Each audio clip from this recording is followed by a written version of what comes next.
एक बार भगवान श्री कृष्ण जी सो रहे थे। नींद में ही सोए हुए उनके मुख से अचानक निकला कि राधे। तो पट रानियों ने इसे सुन लिया और सहज स्त्री भाव से सोचने लगी कि हम प्रभु की इतनी सेवा करते हैं, किंतु वह तो नींद में भी राधा राधा करते हैं। तो पट रानियां सोचने लगी कि राधा जी के साथ प्रभु के प्रेम का रिश्ता कैसा था, यह अनुराग किस प्रकार का था, प्रभु ने उनके प्रति प्रेम का प्रदर्शन कैसे किया, स्वयं राधा जी भगवान के प्रति प्रेम भाव कैसे दिखाती थीं।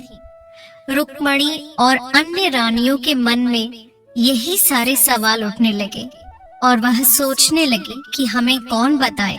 तो सोचते सोचते उन्हें अपनी सास और ननद की याद आई। तो सारी पटरानियां वहां से रोहिणी जी के पास पहुंच गई और वहां जाकर कहने लगी कि हमें राधा रानी और श्री कृष्ण जी के प्रेम भाव और उनकी ब्रिज लीलाओं को बताएं और प्रार्थना करने लगी। इस तरह बहुओं की जिद पर माता ने कथा सुनाने की हामी भर दी, लेकिन एक शर्त रखी। रोहिणी जी ने कहा कि कथा तो सुनाऊंगी, पर एक बात का ध्यान रखना, इस कथा का श्री कृष्ण या बलराम को बिल्कुल भी पता नहीं चलना चाहिए। इस बात का प्रबंध तुम्हें करना होगा। अगर कथा सुननी है तो ऐसा ही प्रबंध करो। बाद में कथा शुरू करती हूँ, क्योंकि अगर उन दोनों ने इस कथा को सुन लिया तो वह फिर से ब्रिज चले जाएंगे। तुम सब मिलकर उन्हें रोक भी नहीं पाओगी, तो फिर इस द्वारकापुरी को कौन संभालेगा। तो यह सुनकर सबने तय किया कि हम सब मिलकर एक गुप्त स्थान पर जाएंगे, जहां पर सारी कृष्ण लीला कथा सहित कहीं और सुनी जाएगी। माताजी की शर्त अनुसार वहां पर कोई नहीं जाएगा। इसके लिए सुभद्रा जी पहरा दे। तो भाभियों ने अपनी लाडली ननंद सुभद्रा को पहरा देने के लिए मना लिया। सुभद्रा जी को आदेश हुआ कि स्वयं श्री कृष्ण या बलराम भी वहां आए तो उन्हें अंदर न आने दे। वैसा ही हुआ।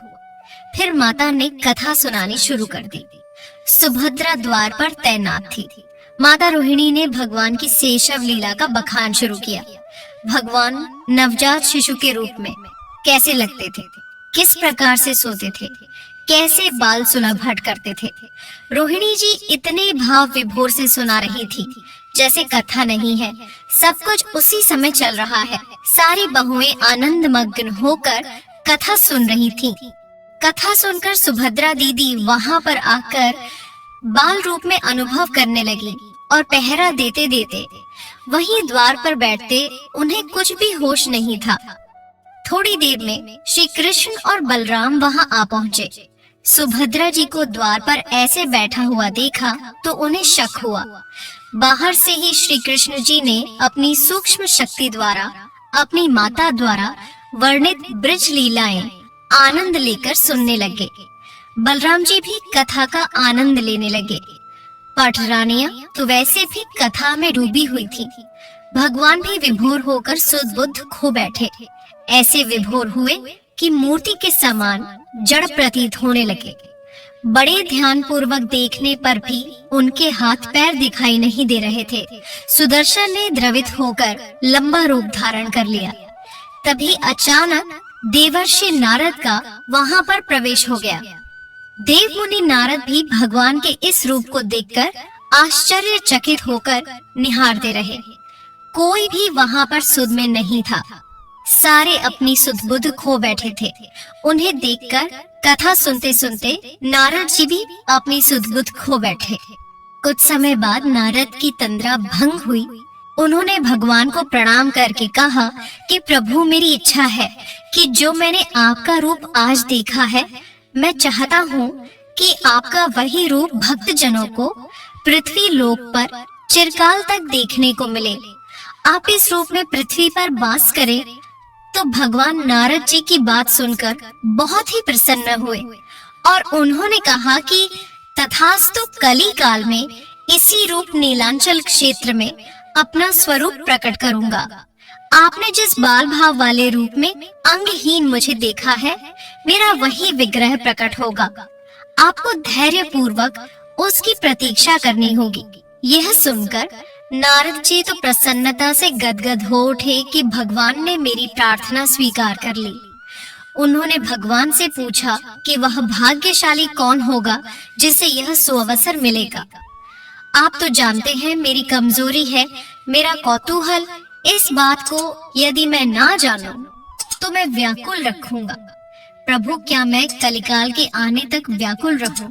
तो यह सुनकर भगवान नारद की चतुराई पर हंस पड़े और बोले कि आपको इस दुर्लभ स्वरूप के पुनः दर्शन के लिए प्रतीक्षा तो करनी पड़ेगी। देवर्षि मालवराज इंद्रदूमत समुद्र के उत्तर दिशा और महानदी के दक्षिण दिशा में श्री क्षेत्र में भव्य मंदिर का निर्माण करवाएंगे। वहाँ मेरी प्रतिमा धातु या पाषाण की न होकर स्वयं क्लब सुसज्जित होगी। वहाँ मेरा स्वरूप वही होगा जो आपने देखने की लालसा प्रकट की है। तो यह सुनकर नारद जी का कौतूहल शांत हो गया। वह प्रसन्न होकर भगवान की स्तुति करके अपने लोक चले गए।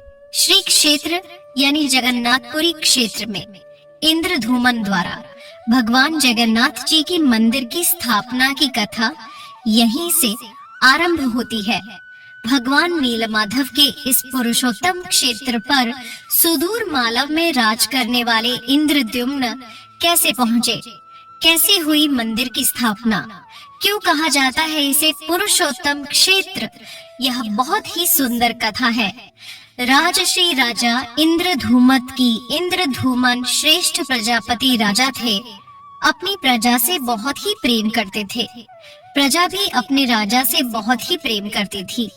राजा के राज में प्रजा सुखी और संतुष्ट थी, लेकिन राजा इंद्र के मन में एक ऐसी इच्छा थी, वह कुछ ऐसा करे जिससे सारी प्रजा, सारे लोग उसे याद रखें। देव योग से इंद्र के मन में एक अज्ञात कामना प्रकट हुई कि तुम एक ऐसे मंदिर का निर्माण कराओ जैसा दुनिया में कहीं और ना हो। तो राजा मन में विचार करने लगे कि आखिर उनके मंदिर में किस देवता की मूर्ति स्थापना की जाएगी। मंदिर तो मैं बहुत ही भव्य बनवा दूंगा, लेकिन उस मंदिर में ऐसे देवता की मूर्ति की स्थापना होनी चाहिए जो लोग जन्म जन्मांतर तक याद करें और पूजा करें। बस अब राजा इंद्र के मन में यही इच्छा और चिंतन हर समय चलने लगी।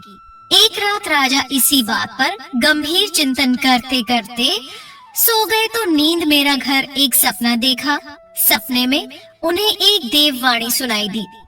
राजा ने कुछ इस तरह से सुना कि राजा, तुम पहले मंदिर का निर्माण कराओ, मूर्ति विग्रह की चिंता छोड़ दो। उचित समय आने पर तुम्हें स्वयं राह दिखाई पड़ेगी। तो राजा नींद से जाग उठे।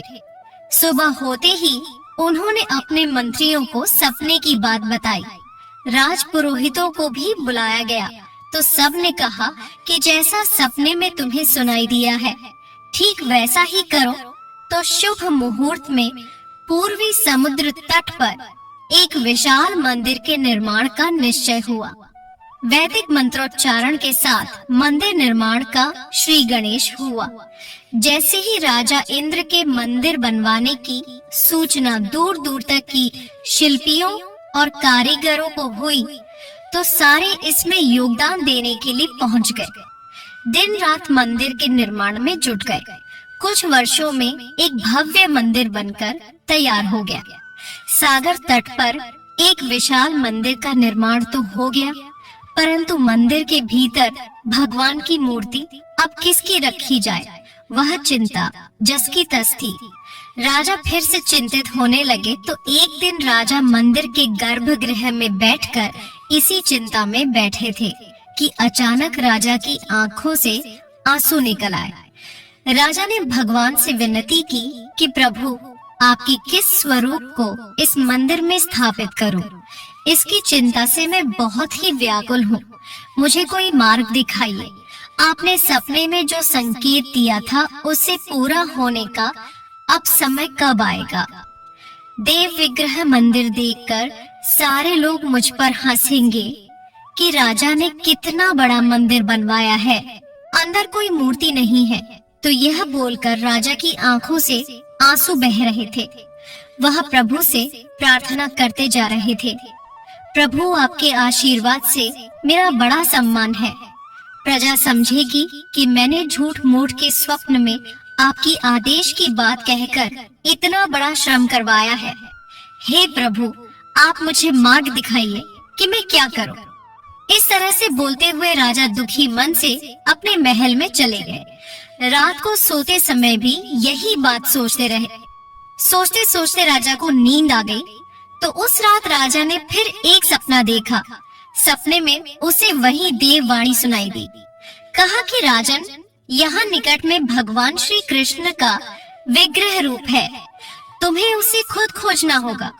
तुम्हें दर्शन मिलेंगे और वही लाकर यहाँ पर स्थापित करना होगा। तो सुबह होते ही इंद्र ने स्वप्न की बात पुरोहित और मंत्रियों को बताई। सभी इस निष्कर्ष पर पहुँचे कि प्रभु की कृपा सहज प्राप्त नहीं होगी।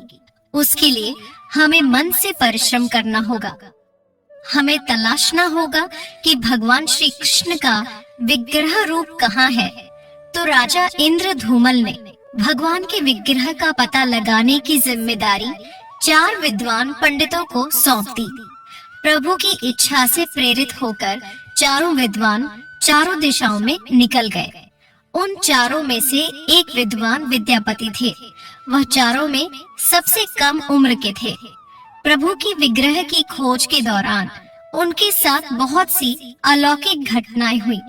वह घटनाएं कुछ इस तरह से थी। पंडित विद्यापति पूर्व दिशा की ओर चले। कुछ आगे चलने के बाद विद्यापति उत्तर की ओर मुड़े तो उन्हें एक जंगल दिखाई दिया। वो जंगल बहुत ही भयानक था।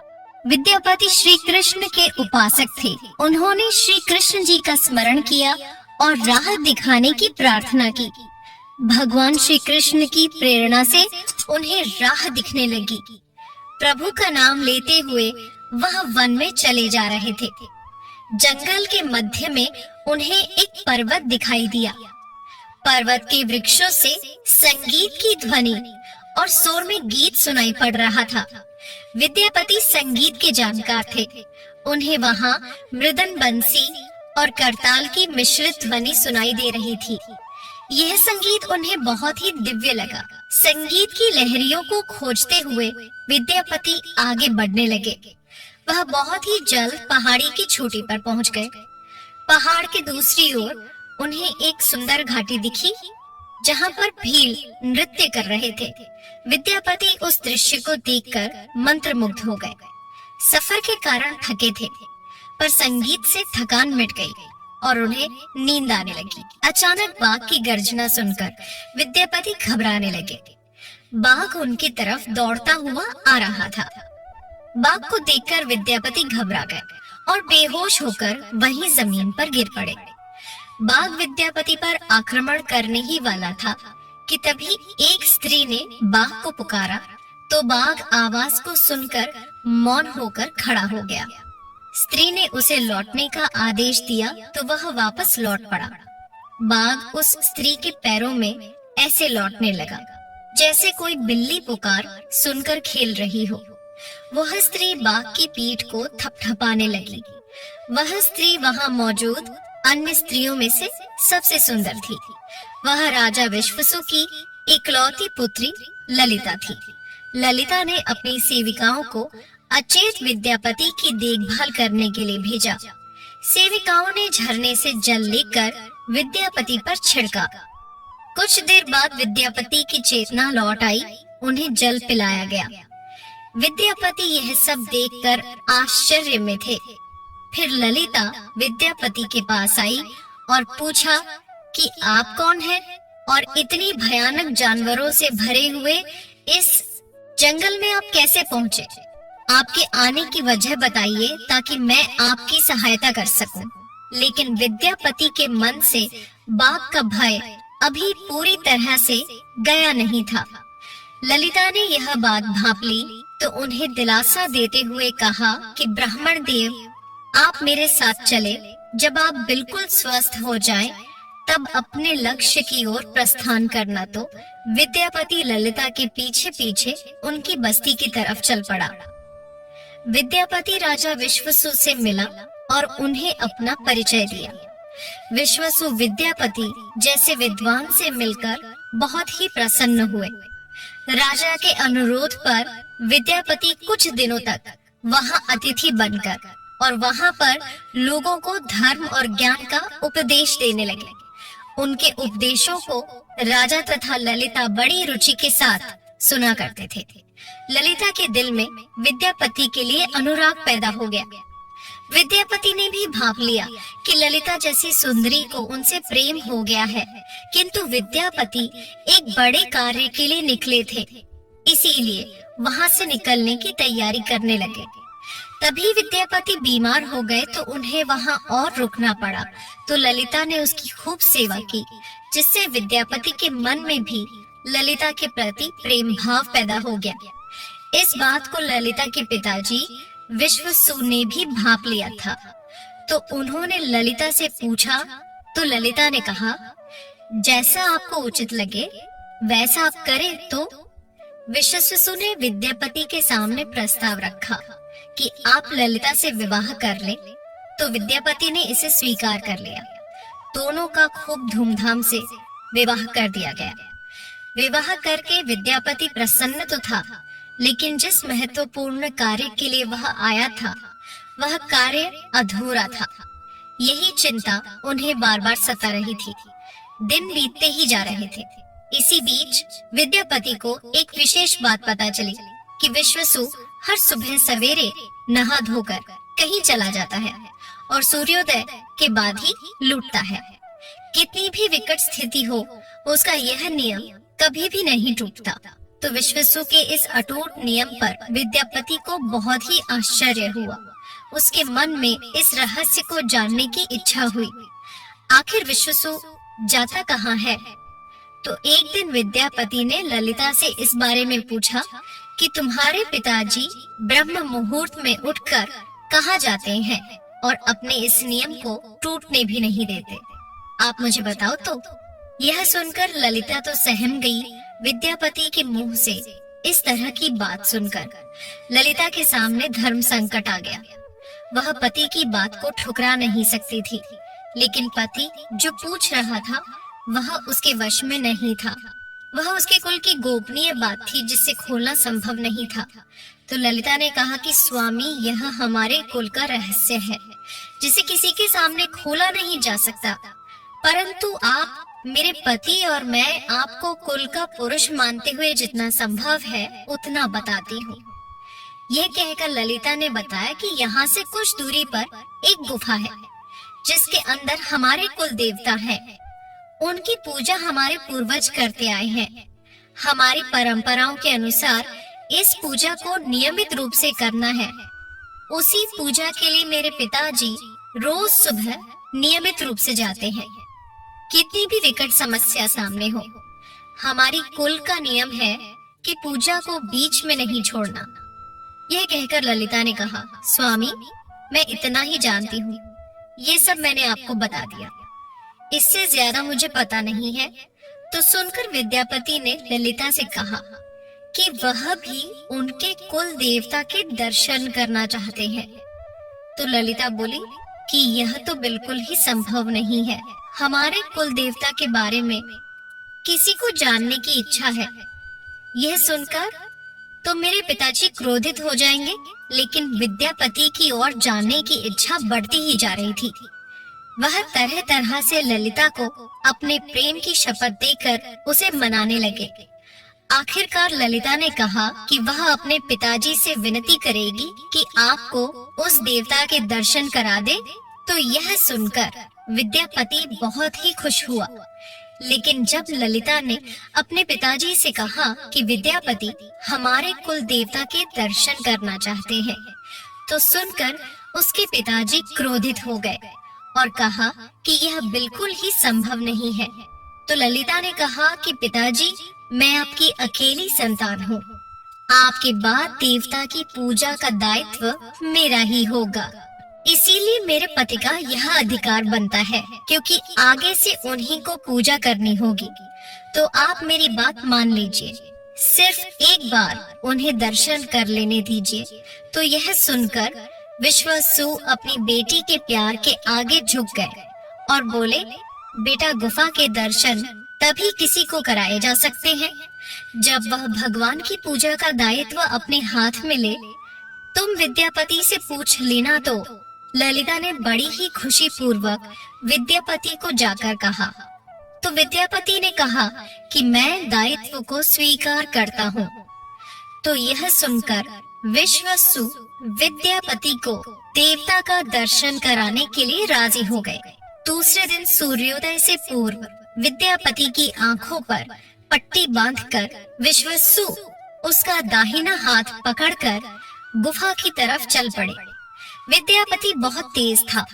उसने मुट्ठी में सरसों ले ली और जिस रास्ते से जा रहा था उसी रास्ते में थोड़ी थोड़ी छोड़ता हुआ जा रहा था।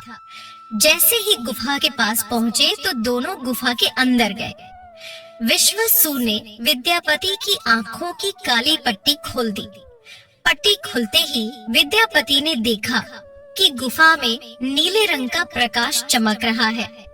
हाथों में मुरली लिए भगवान श्री कृष्ण का रूप विद्यापति को दिखाई दिया। तो विद्यापति तो आनंद मग्न हो गए। उन्होंने भगवान के दर्शन किए। दर्शन के बाद तो जैसे विद्यापति तो वहां से जाना ही नहीं चाहते थे, लेकिन विश्वासु में थोड़ी देर रुकने के बाद लौटने का आदेश दिया। फिर उनकी आंखों पर फिर से पट्टी बांधी और दोनों घर की ओर चल पड़े। घर लौटने पर ललिता ने विद्यापति से पूछा कि क्या आपने देवता के दर्शन किए? वह देखने में कैसे थे? मुझे भी जरा बताओ। तो विद्यापति ने गुफा में लिखे अलौकिक दृश्य के बारे में ललिता को बताना उचित नहीं समझा। वह टाल गया कि दर्शन हो गए। विद्यापति की जिज्ञासा तो दूर हो चुकी थी कि विश्वासु श्री कृष्ण भगवान की पूजा करते हैं, लेकिन विद्यापति को आभास था कि महाराज ने सपने में जिस प्रभु विग्रह के बारे में देववाणी सुनी थी वह इसी मूर्ति के बारे में थी। तो यह सोचकर विद्यापति विचार करने लगा कि किसी तरह इस मूर्ति को लेकर राजधानी पहुंचना होगा।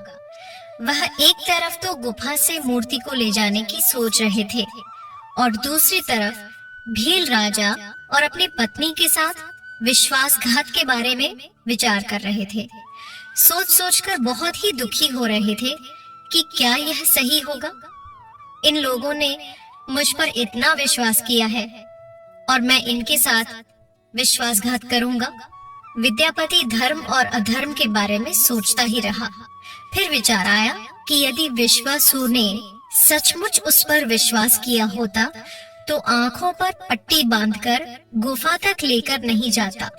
इसीलिए उसके साथ विश्वासघात का तो कोई सवाल ही नहीं उठता। तो उसने गुफा से मूर्ति चुराने का मन बना लिया। दूसरे दिन विद्यापति ने ललिता से कहा कि मैं अपने माता पिता के दर्शन के लिए जाना चाहता है। कितने दिन हो गए यहाँ आए हुए, मेरे बारे में सोच सोचकर वह परेशान हो रहे होंगे। तो ललिता भी साथ चलने को तैयार हो गई। तो विद्यापति ने यह कहकर समझा दिया कि मैं बहुत ही जल्द आऊंगा, सिर्फ 2-4 दिन रुकूंगा, फिर तुम्हें लेकर जाऊंगा। तो ललिता मान गई और अपने पिताजी से कहा कि विद्यापति अपने माँ बाप से मिलना चाहते हैं, उनके लिए प्रबंध किया जाए। तो विश्वासु ने उसके लिए घोड़े का प्रबंध किया। विद्यापति घोड़े पर चढ़कर रवाना हुआ तो उसने देखा कि जहाँ वह सरसों के दाने गिराता हुआ जा रहा था वहाँ पर छोटे छोटे पौधे निकल आए हैं। तो वह उन्हीं पौधों को देखता हुआ गुफा तक पहुँच गया। वहाँ जाकर उसने भगवान की स्तुति की और क्षमा प्रार्थना के बाद उनकी मूर्ति को उठाकर झोले में रख लिया और वहाँ से सीधा वह राजधानी पहुँच गया और अत्यंत खुशी के साथ राजा के पास पहुंचकर राजा को प्रणाम किया और वह दिव्य प्रतिमा राजा को सौंप दी। पूरी कहानी सुनाई। तो राजा ने पूरी कहानी सुनकर कहा कि कल रात मैंने फिर एक सपना देखा था कि सुबह सागर में बहकर एक कुंदा आएगा। उस कुंदे की नक्काशी करवाकर भगवान की मूर्ति बनवा लेना। वह भगवान विष्णु का स्वरूप होगा।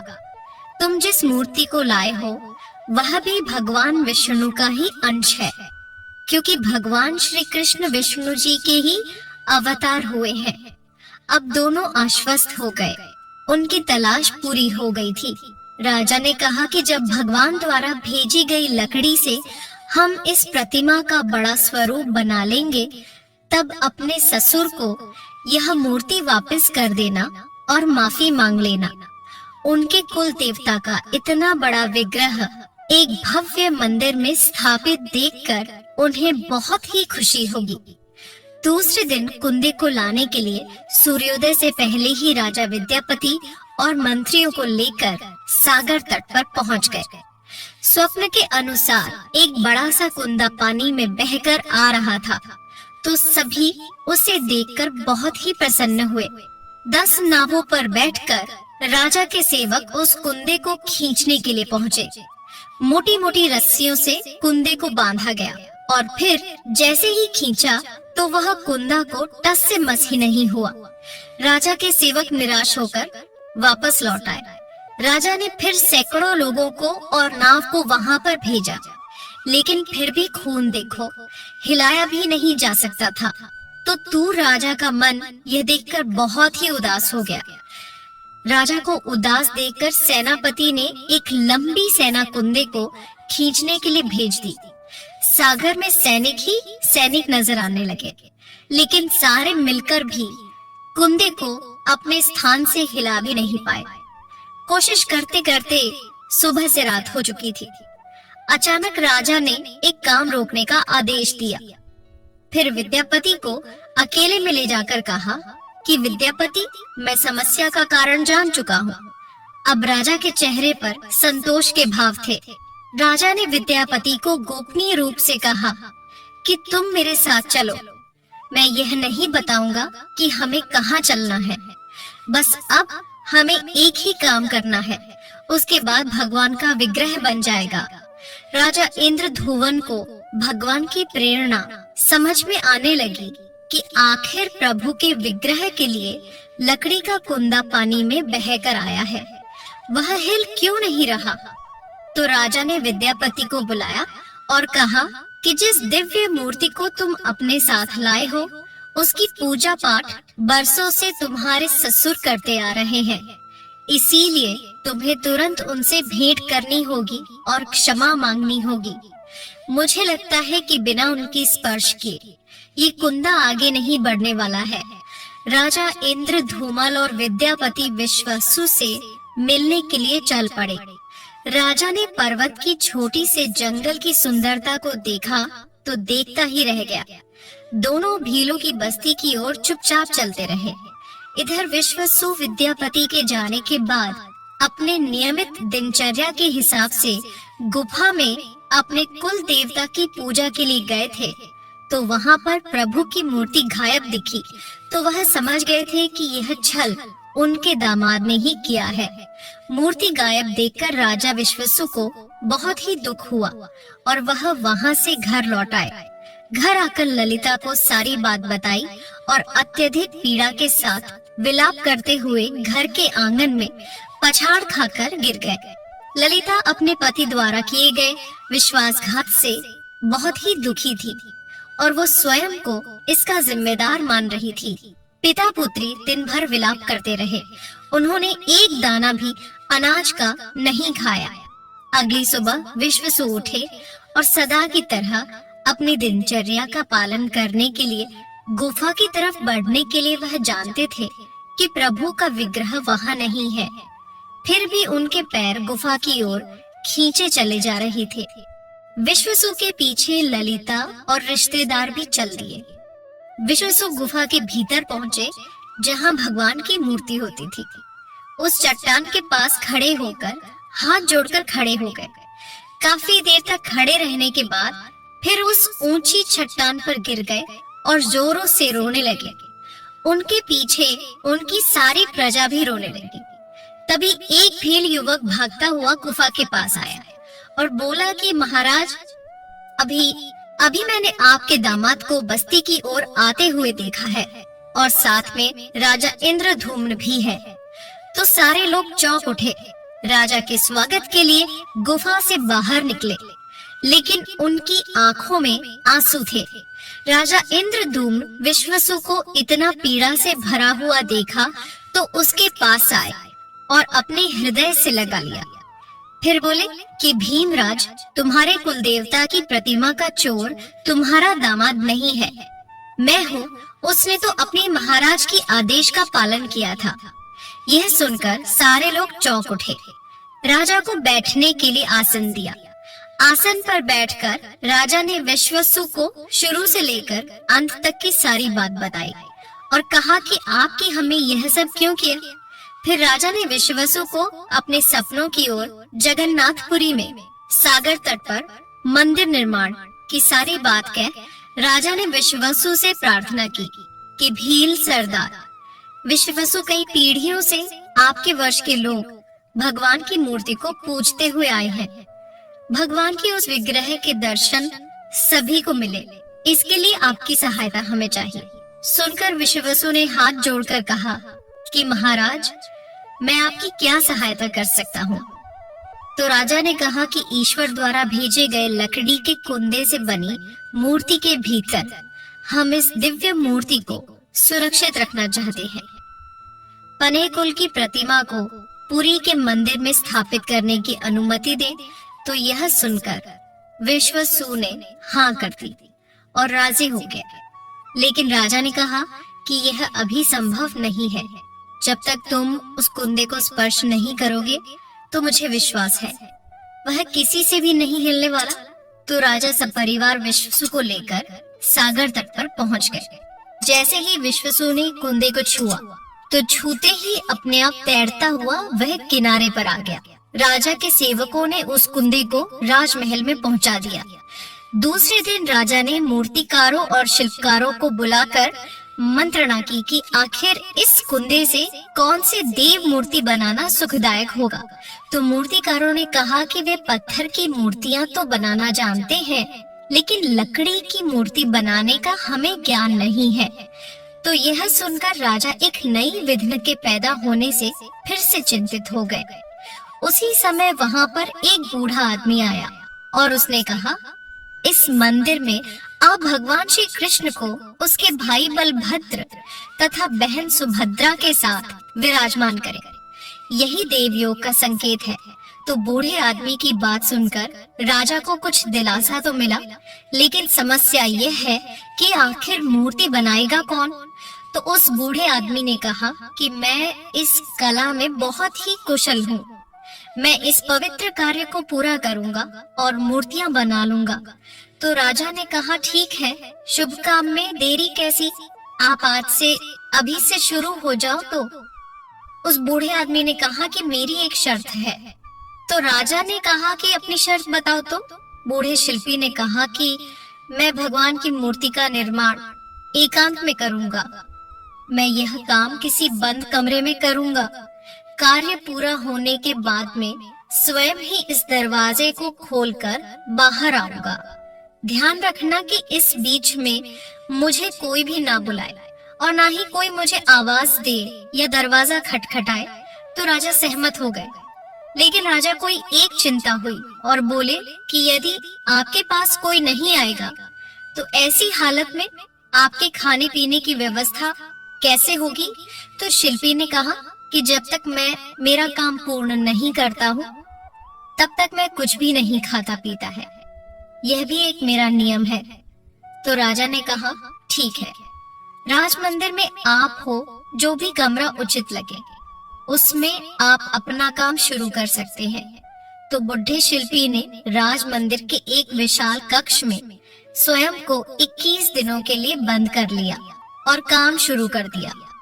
अंदर से आवाजें आती रहती थीं। महारानी दरवाजे पर कान लगाकर अक्सर छेनी हथौड़ी के चलने की आवाज ही सुना करती थी।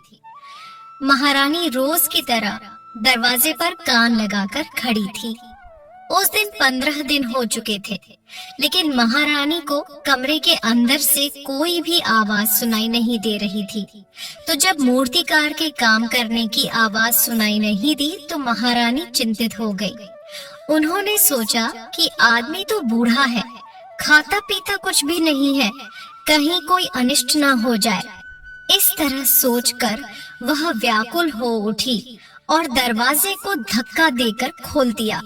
महारानी गुंदीचा देवी ने इस तरह मूर्तिकार को दिया हुआ वचन भंग कर दिया।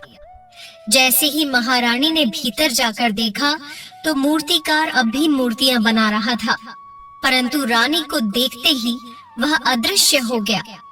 मूर्ति निर्माण का कार्य अभी तक पूरा नहीं हुआ था, हाथ पैर भी नहीं बनाए गए थे। यह देखकर राजा और रानी दोनों विलाप करने लगे। उन्होंने अपना वचन भंग कर दिया था। बुरी तरह से रोते देखकर उन्हें ईश्वर ने प्रेरणा दी कि तुम व्यर्थ में ही चिंतित हो रहे हो। जो शिल्पी आए थे वह स्वयं भगवान विश्वकर्मा थे, जिन प्रतिमाओं को तुम अपूर्ण समझ रहे हो, वास्तव में वैसी ही प्रतिमा स्थापित होनी थी। मैंने नार्थ को यह वचन दिया, आज मेरा वचन पूरा हो गया है। भगवान श्री कृष्ण, बलभद्र और सुभद्रा जी की बिना हाथ पैर वाली मूर्तियां इसी कारण ऐसी है। उन प्रतिमाओं को ही मंदिर में स्थापित कराया गया। कहते हैं कि विश्वसु बहेले का वंशज था, जिसने अनजाने में भगवान श्री कृष्ण की हत्या कर दी थी। विश्वसु श्री कृष्ण के पवित्र अवशेषों की पूजा करता था। यह अवशेष मूर्ति में छुपा कर रखे गए थे, अपीने दी गए थे। विद्यापति और ललिता के वंशज, जिन्हें नित्य प्रति कहते हैं, उनका परिवार यहाँ अब तक पूजा करता है। भगवान जगन्नाथ के विग्रह मूर्ति के निर्माण की प्रक्रिया बहुत ही अनोखी है। जिस वर्ष में आषाढ़ मास में अधिक मास होता है, उस वर्ष भगवान की नई प्रतिमा बनाई जाती है। पुरानी प्रतिमा को मंदिर के प्रांगण में ही समाधि दे दी जाती है। इस प्रक्रिया को मंदिर के पुजारी आंख बंद करके प्रतिमा का निर्माण करते हैं। एक विशेष प्रक्रिया से प्राण प्रतिष्ठा की जाती है। तो यह थी भगवान जगन्नाथ रथ यात्रा की पौराणिक सत्य कथा।